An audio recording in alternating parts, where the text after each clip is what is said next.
తమాషా అంటావా ఏమంటావు నవ్వుతాడా చట్టమంటే వెళ్తాడా వెయ్యలేదా మీ చట్టం మీ చేతిలో తీసుకుంటారా రోజు చేసి పోతారా రావట్లేదు అరెస్ట్ చేస్తారా యూనిఫామ్ వేసుకున్నా అరే అబద్ధం అనుకున్నా లేకపోతే సిసిబుల్ ఎక్కి ఎందుకు వచ్చాడు అందుకు వచ్చాడని మాట్లాడు. సెప్టెంబర్ 19వ తారీఖున ప్రైవేటు మెడికల్ కాలేజీలకు ఏదైతే ఆంధ్రప్రదేశ్ రాష్ట్రంలో ప్రభుత్వ మెడికల్ కాలేజీలు నిర్మాణంలో ఉన్నటువంటి లేదా పూర్తయినటువంటి మెడికల్ కాలేజీలని విడతల వారీగా ప్రైవేటీకరణ చేయాలి. 66 ఏళ్ల పాటు ప్రభుత్వ హాస్పిటల్తో కూడినటువంటి మెడికల్ కాలేజీ అంటే మెడికల్ కాలేజీలో సీట్లు డొనేషన్లకి ఎంత అమ్ముకుంటున్నారో సమాజానికి తెలుసు. ఎంబీబీఎస్ సీటు ఎన్ని కోట్లకు అమ్ముతున్నారో, పీజీ సీట్లు ఎన్ని కోట్లకు అమ్ముతున్నారో ప్రతి ఒక్కరికి తెలిసిందే.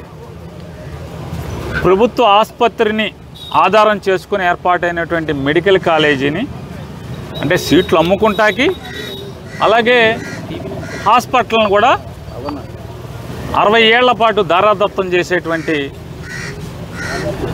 ఒక కార్యక్రమాన్ని తెలుగుదేశం ప్రభుత్వం మొదలుపెట్టంగానే దానిలో భాగంగా ఒక రాజకీయ పార్టీగా ఒక ప్రజా సంఘంగా ప్రజల ఆస్తుల్ని ప్రైవేటుకు దారాదత్తం చేస్తున్నటువంటి తప్పుడు ఆలోచనల్ని నిరసిస్తూ మెడికల్ కాలేజీ వరకు శాంతియుతంగా వెళ్ళి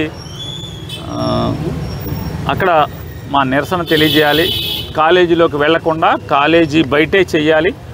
తద్వారా ప్రభుత్వానికి మా నిరసన తెలియజేయాలని చెప్పిన ఒక రాజకీయ పార్టీగా ప్రజా సంఘంగా కార్యక్రమాన్ని ఏర్పాటు చేస్తే అది విచిత్రమనాలా, దురదృష్టమనాలా, హాస్యాస్పదం అనాలా?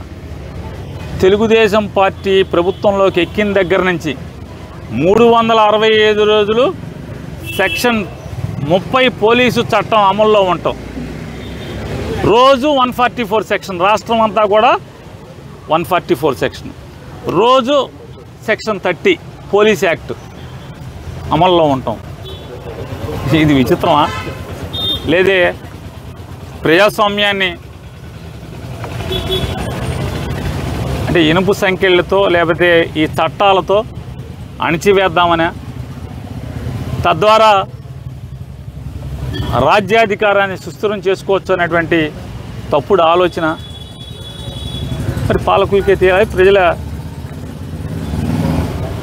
ఆలోచనకే వదిలేస్తున్నాం. ఇలా ఉంటే మేము సెక్షన్ 30 అమల్లో ఉంది, మీకు పర్మిషన్ ఇవ్వలేదు, మీరు వెళ్ళబాకండి అంటే 365 రోజులు సెక్షన్ 30 అమల్లో ఉంటే ఎలా? అంటే ప్రజలెవరు గొంతెత్తకూడదా? నిరసన తెలియకూడదా? తప్పుని తప్పు ఈ ప్రజాస్వామ్య దేశంలో ఒక ప్రభుత్వం ఒక రాజ్యం తప్పు చేస్తుంటే తప్పు అని కూడా గొంతెత్తే అధికారం లేదు. పోలీసు పర్మిషన్ ఇస్తేనే, ప్రభుత్వం పర్మిషన్ ఇస్తేనే వాళ్ళు చెప్పినట్టుగానే ధర్నా చేయాలి అంటే ఇది జరుగుద్దా? ఈ ప్రజాస్వామ్య దేశంలో అవుతుందా?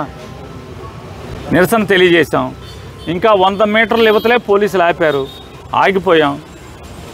మా ఓపుకున్నంత మేర మా నిరసన తెలియజేశాం, అక్కడి నుంచి వచ్చాం. వచ్చిన రోజు రాత్రి ఎఫ్ఐఆర్ 42 మందికి అని కట్టారు. రాత్రి 12:30కి 400 మంది అని ప్రెస్ నోట్ పంపించారు పోలీసు వారు. దాంట్లో అక్కడి నుంచి నోటీసులు ఇవ్వడం స్టార్ట్ చేశారు. విడతల నోటీసులు ఇచ్చిన వాళ్ళందరూ కూడా దాదాపుగా వచ్చారు. పోలీస్ స్టేషన్కి వచ్చాం.